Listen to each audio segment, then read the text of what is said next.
오늘 우리가 읽은 성경 말씀은 에스더서인데요. 이것은 기원전 페르시아를 배경으로 한 그런 이야기를 전하고 있습니다. 바벨론이 페르시아에게 멸망당하게 되고 정말 하나님 은혜로 이스라엘 백성들은 고레스의 명령에 의해서 고향 땅으로 돌아오게 됩니다. 그런데 다 돌아온 것이 아니라 이 페르시아 땅에 남아 있었던 이스라엘 사람들이 있었습니다. 그 사람들 가운데 오늘 성경 말씀 에스더, 모르드게가 바로 그 유대인들이었습니다. 근데 이때 이 페르시아의 왕 아하수에로 왕인데 그가 성경에 보면 180일이나 잔치를 벌였다라고 그렇게 말씀합니다. 그래서 역사가들은 이때 아마도 이 아하수에로 왕의 선친 그 왕 때에도 여전히 밖으로의 어떤 확장을 위해서 그리스와 전쟁을 하게 되는데 패배하게 되었죠. 그것을 마라톤 전쟁이다라고 이야기하는 분도 있습니다. 그런데 이 아하수에로에게도 그리스와의 어떤 전쟁 일전을 통해서 페르시아가 더 확장되고 강성해지는 것을 원했었던 그때에 페르시아 전국에 있는 많은 사람들에게 이 잔치를 벌임으로, 유력한 사람들을 대상으로 잔치를 벌임으로 해서 어떤 그리스와의 일전을 준비했던 하나의 어떤 사기 진작의 잔치가 아니었나, 이렇게 해석하는 역사가들이 있습니다. 180일이나 잔치를 벌였어요. 여러분, 우리가 잔치를 하더라도 한 며칠 하죠. 일주일 하죠. 180일을 잔치하는 그런 경우가 별로 없지 않습니까? 어마어마한 잔치를 벌여서 나라의 위엄을 보려고 했습니다. 그리고 마지막 또 7일 잔치를 더 벌이는데 이 잔치가 맞춰질 때쯤에 이 아하수에로 왕의 마음에 자신의 왕비였던 와스디란 여인을 사람들에게 보이고 싶은 마음이 생겼어요. 그 아름다운 용모를 보이고 싶은 마음이 생겼습니다. 그래서 와스디에게 잔치에 와서 사람들에게 용모를 보여주기를 청했는데 이 와스디가 왕의 명령을 거절하게 됩니다. 근데 이 성경에는 이 와스디가 왜 왕의 명령을 거절했는지에 대한 기록이 쓰여 있지 않습니다. 그 명령을 거절하는 것도 쉬운 일이 아니었을 텐데요. 아마 이 왕비로서 뭔가 마음이 상당히 불편했던 일이 있었던 것 같습니다. 그래서 그 청을 거절하여서 그 여인이 폐위되게 됩니다. 그래서 왕비의 자리가 공석이 되게 되는 상황이 벌어지게 됩니다. 이때에 다시 페르시아 전역을 통해서 아리따운 여인들을 모집하여 왕후를 결정하게 되는데, 이때 왕후로 결정되었던 여인이 에스더였던 것입니다. 에스더는요, 고아와 같은 여인이었어요. 부모 없이 자랐는데, 그런데 그 여인을 잘 양육해 주었던 사람이 바로 모르드게입니다. 모르드게. 그러니까 양 아버지 같은 존재가 모르드게였다는 거예요. 에스더의 신분을 밝히지 않고 왕궁에 들어가도록 협력하고 도와주었어요. 그 많은 여인들 가운데 에스더가 아하수에로 왕의 눈에 들게 됩니다. 자, 여러분, 여기까지 이 스토리를 여러분들 우리가 에스더서를 통해서 확인하면서 무엇을 느끼시나요? 에스더서에는 한 번도 여호와라는 이름이 등장하지, 야훼라는 이름이 등장하지 않습니다. 하나님이 등장하지 않는데요, 그 이름이 등장하지 않는데 이 에스더서의 모든 이야기들, 스토리들을 진행시키는 근거 힘이 있습니다. 그것은 바로 여호와 하나님이셨어요.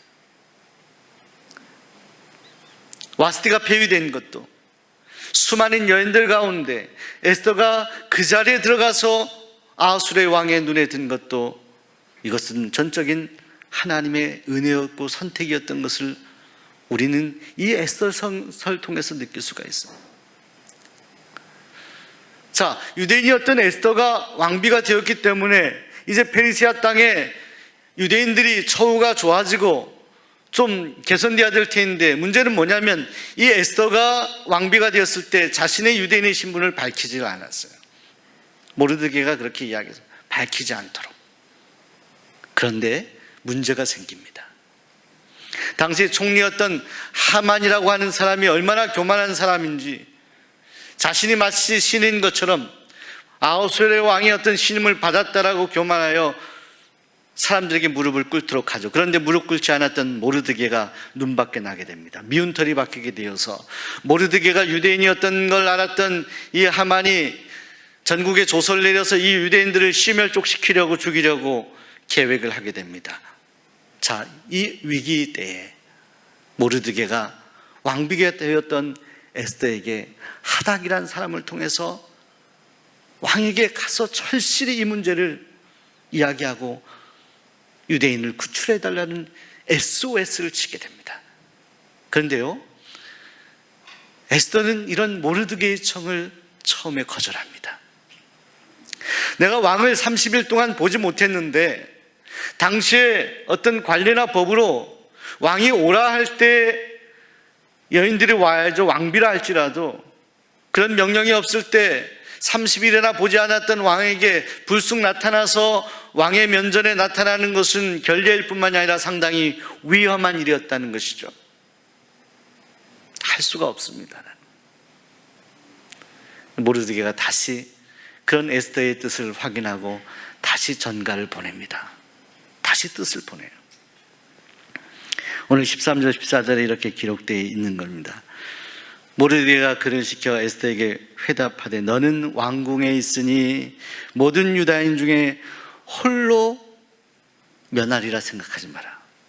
너 혼자 살려고 하지 마라. 그러면서 이렇게 말해요. 이때 내가 만일 잠잠하여 말이 없으면 유다인은 다른 데로 말미암아 노임과 구원을 얻을 것이다. 그리고 너와 내 아비 집은 멸망하리라. 사랑하는 여러분, 모르드게가 재차 이 에스더를 설득하는 이 간곡한 요청, 이 성경의 말씀 가운데 저는 이 구절이 제 마음에 깊이 와닿았습니다. 너가 잠잠하면 너는 살 수 있지만, 그런데 결국 이 모든 일들을 하나님께서는 중지하지 아니하시고 다른 방법을 통해서, 다른 데를 통해서 노임과 구원을 받을 것이다 말합니다. 그리고 너와 내 아비 집은 멸망할 것이다. 사랑하는 여러분, 하나님이 우리 인생을 향한 뜻이 있습니다. 하나는 절대적인 뜻 같은, 이것은 우리의 의사를 이렇게 확인하지 않고 하나님께서 강권적으로 우리를 인도하시는 뜻입니다. 여러분, 다메섹 도상에서 하나님께서는 예수 그리스도를 핍박하러 가던 바울을 거꾸로 들이셨습니다. 그를 만나셨어요.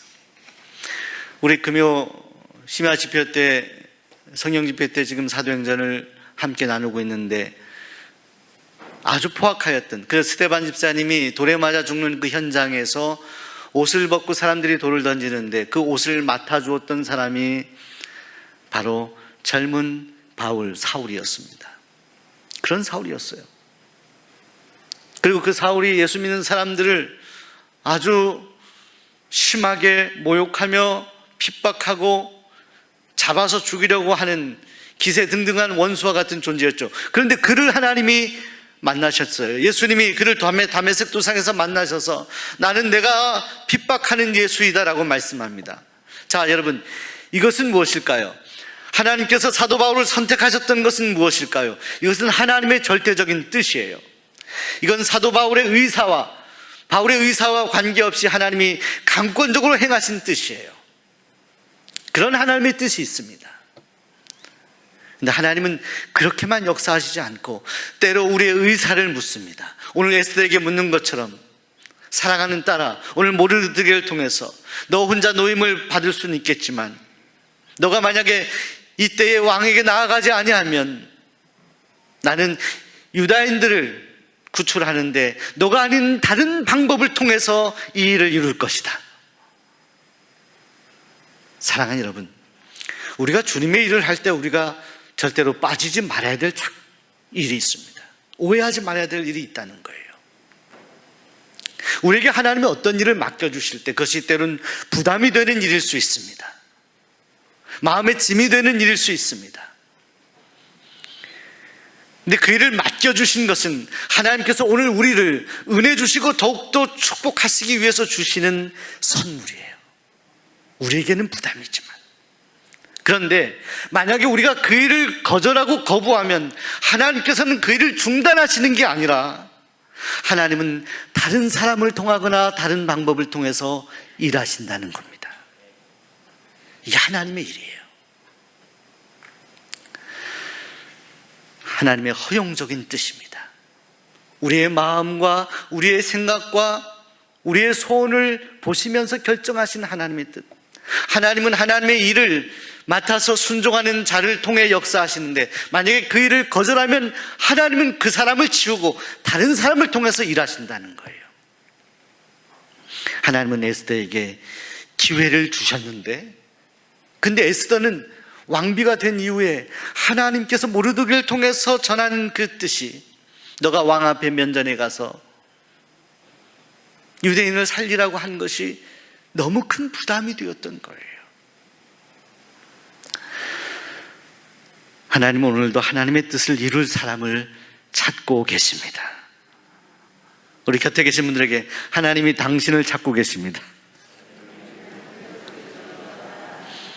부담되시나요? 한 번 더 이렇게 인사했고 하나님이 찾는 사람이 바로 당신입니다.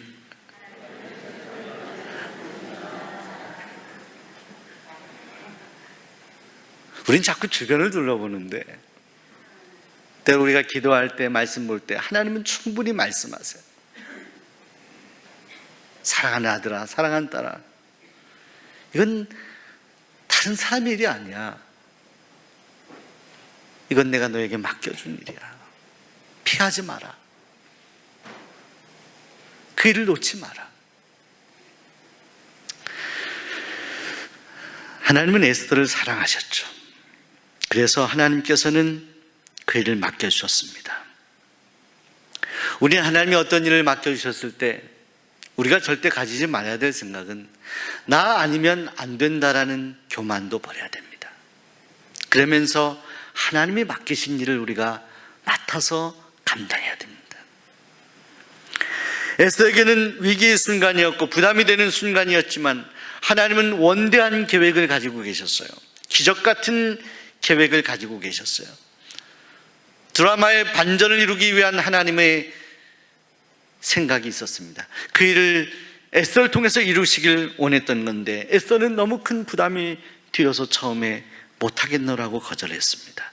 이때 모르드게가 에스더에게, 그 어린 에스더를 키웠던 모르드게가 사랑한 마음으로 요청하지 않습니까? 너 혼자 살려고 하지 마라. 내가 왕비가 된 것, 왕후를 얻은 것, 권력을 얻은 것, 명예를 얻은 것, 너에게 큰 보화, 금은보화, 물질을 얻게 된 것, 많은 수많은 페르시아인들의 존경을 받게 된 그 자리에 가게 된 것이 바로 이때를 위함이 아니냐. 이 유대인들을 살리기 위한 바로 이때를 위해서 너를 지금 왕후가 되게 한 것 아니냐. 이렇게 말하는 거예요. 사랑하는 여러분, 수원 종로교회 역사 가운데 우리 지금 하나님께서는 우리에게 아주 중요한 일을 맡겨주셨습니다. 비전관을 짓는 일, 이것이 우리에게 기쁨이 되기를 소원합니다. 이것이 우리에게 사명이 되기를 소원합니다. 우리에게 맡겨주셨어요. 저와 여러분에게 맡겨주셨어요. 이 시대에 맡겨주신 거예요. 수원 종로교회 120년이 넘는 역사 가운데 지금 이때에 하나님은 이 일을 우리에게 맡겨주신 거예요. 하나님이 우리에게 주신 거예요. 이 일을 우리는 어떻게 바라보고 있습니까? 또 여러분들에게 하나님께서 기도할 때, 말씀 볼 때, 때는 세상에 나가서 열심히 살아갈 때 하나님이 갑자기 마음속에 어떤 감동을 주실 때도 있죠. 그런 일들에 대해서 여러분은 어떤 묵상을 하고 계십니까?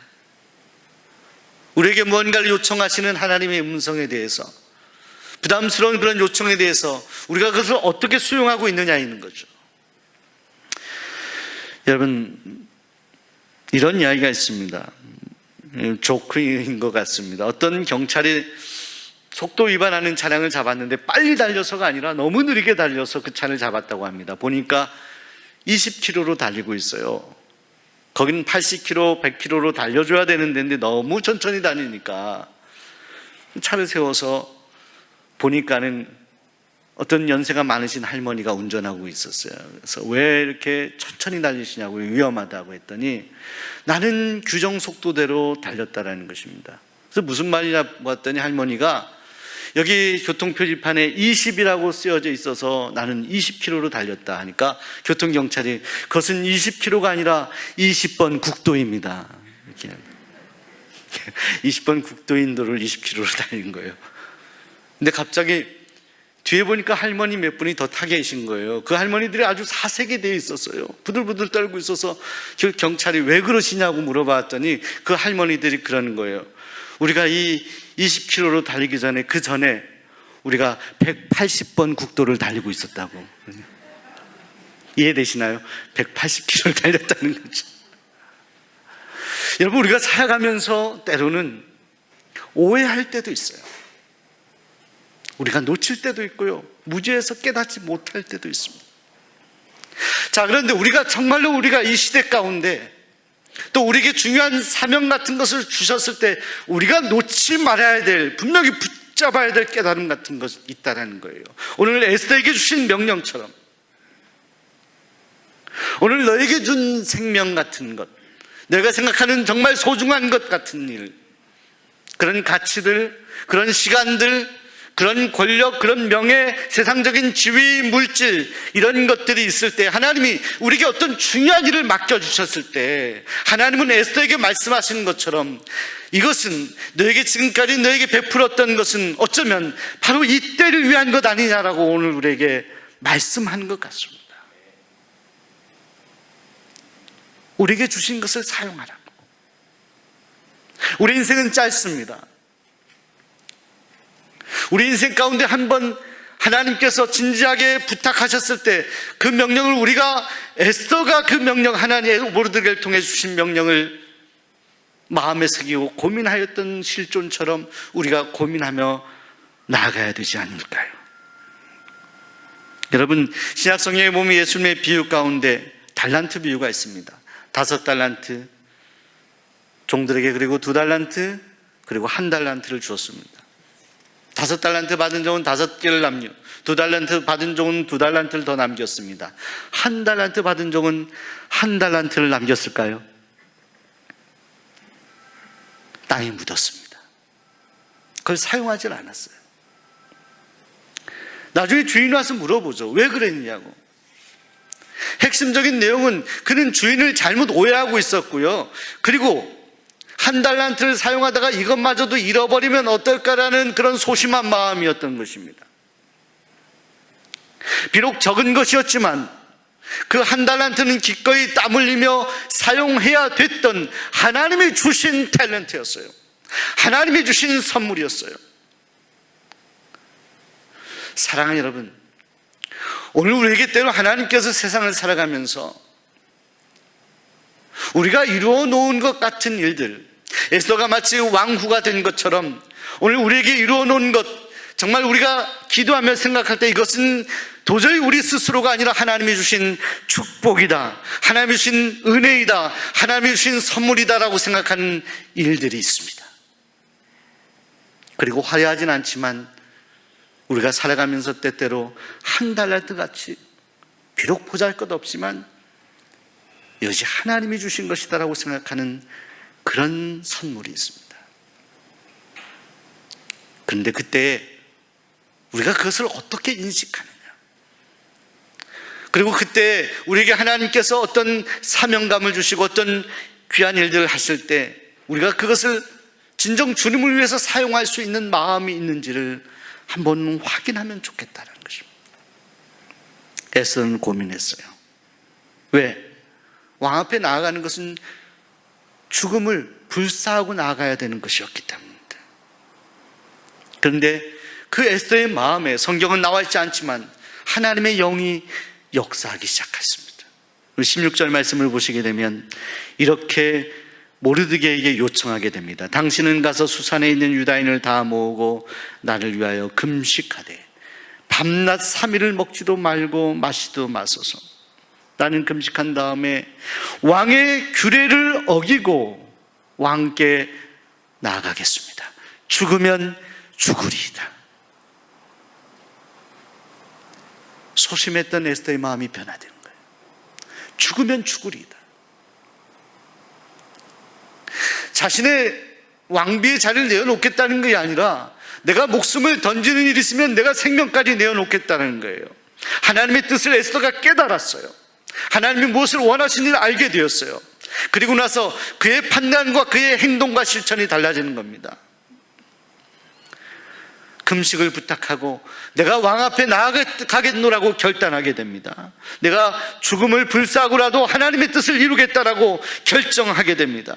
사랑하는 여러분, 우리 안에 진정 하나님의 뜻이 임했을 때 우리의 말과 행동이 달라지게 됩니다. 저는 저와 여러분에게 하나님의 놀라우신 뜻이 임하게 되길 소원합니다. 그 뜻이 우리 안에 깨달아지기를 소원합니다. 그래서 그 오래전에 에스더가 결단하였던 것처럼, 고백하였던 것처럼 죽으면 죽으리다 라는 각오, 그런 고백까지 주님께 드릴 수 있기를 소원합니다. 우리가 좀 부담스러운 고백인데요, 곁에 계신 분들에게 죽으면 죽으리다 인사해 보겠습니다. 죽으면 죽으리다.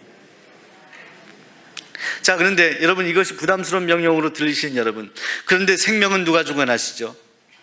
하나님. 김희겸 장로님 새벽에, 사실은 최근에 신방하셨을 때 예전보다 기력이 많이 쇠하셨었습니다. 또 좀 마르셨어요.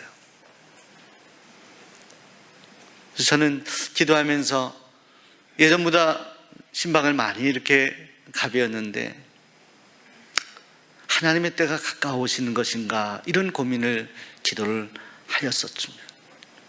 오늘 새벽에 하나님 부르셨습니다.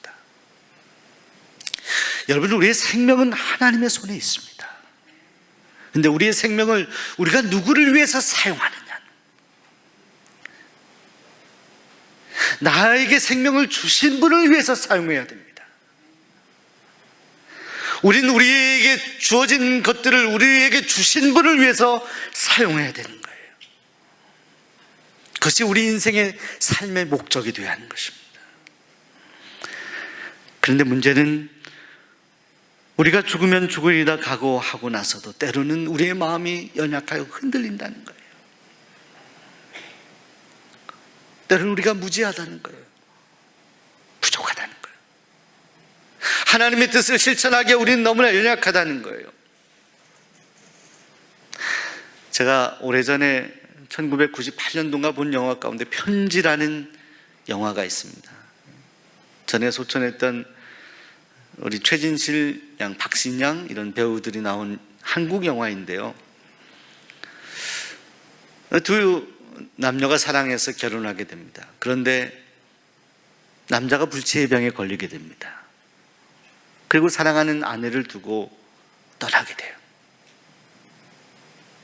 아내가 얼마나 슬프겠습니까? 더 이상 남편을 볼 수 없는 젊은 나이에 혼자 된 건 너무 힘든데, 그런데 그 다음 날부터 매일 우체통에 편지가 도착하는데요, 그 편지를 보낸 이가 자신의 남편이었어요. 자, 어떻게 된 일일까요? 영화를 이렇게 지나가다 보면 나중에 이 비밀이 밝혀지게 됩니다. 남편이 세상을 떠나기 전에 우체국에 가서 우체부에게, 집배원에게 부탁을 했어. 내가 이 사랑하는 아내를 두고 떠나는 것이 너무너무 마음이 아프니 내가 그동안 써온 편지를 드릴 테니 이 편지를 하나씩 하나씩 매일 내 사랑하는 아내의 우체통에 넣어주길 원합니다. 그리고 떠난 거예요. 편지를 남기고 마지막 편지 영상이 마지막 영상으로 남겨지게 되는데, 그것을 보면서 홀로 남겨진 미망인이 하염없이 눈물을 흘리게 되죠. 떠나면서도 남겨진 편지들, 그 편지를 읽으며 얼마나 자신을 사랑했는지 그것을 느껴보는 거예요. 근데 사랑하는 여러분, 오늘 우리가 2000년대를 살아가고 2020년을 살아가고 있지만 우리 주님께서 2000년째 이 땅에 오시고 십자가에 달려 돌아가셔서 승천하셨지만 우리 주님이 영원히 우리에게 육신으로 이별한 것이 아니라 주님께서 승천하실 때 오늘 우리에게 남겨진 선물이 있습니다. 주님이 명령하시고 부탁하신 말씀, 너희가 이것 받으라. 오직 성령이 너에게 임하시면 너희가 권능을 얻고 예루살렘, 유대, 사마리아 땅끝까지 이르러 내 증인이라. 제자들이 120명의 성도들이 간절히 기도했을 때 저들의 오순절에 성령이 임했어요. 예수님이 육신으로 계시지 않는데요, 제자들이 예수님이 육신으로 없는 상황에서도 저들이 목숨을 걸고 복음을 전합니다. 왜? 무엇 때문에? 저들이 연약함을 이길 수 있었던 힘이 무엇입니까? 예수님이 재판받을 때 다 도망가고 십자가 달려 돌아가실 때 다 도망갔던 연약했던 저들이 변화되었던 힘이 무엇입니까? 그것은 바로 주님이 약속하셨던 성령입니다. 성령. 저들 안에 성령이 임했을 때 저들은 목숨이 두려워지지 않았습니다. 죽으면 죽으리이다 하면서 복음을 전하게 되었습니다. 사랑하는 여러분, 오늘 우리에게 주님이 사명을 맡겨주실 때 그 사명만 주시는 것이 아니라 그 사명을 감당할 만한 위대한 선물도 주시는 것입니다. 우리에게 성령을 주십니다. 오늘 우리 이 시대에 우리가 해야 되는 것은 그 성령을 우리 안에 간구하는 것입니다. 우리 안에 성령이 임하는 것입니다. 그랬을 때 비로소 오늘 우리에게 귀한 사명을 하나님이 허락하실 때 그것이 부담스럽더라도 왕의 규례를 어기면서도 왕 앞에 서겠노라고 결단했던 에서처럼 우린 담대하게 주님의 명령을 감당할 수 있는 귀한 하나님의 사람들이 되리라 믿습니다. 오늘 여러분을 주님이 사랑하십니다. 우리 교회를 사랑하십니다. 그래서 맡겨주신 사명 우리가 놓지 말고 오늘 에스더처럼 감당해야겠습니다. 믿음으로 나아가 승리하는 하나님의 사람들이 되시기를 바랍니다. 기도하겠습니다.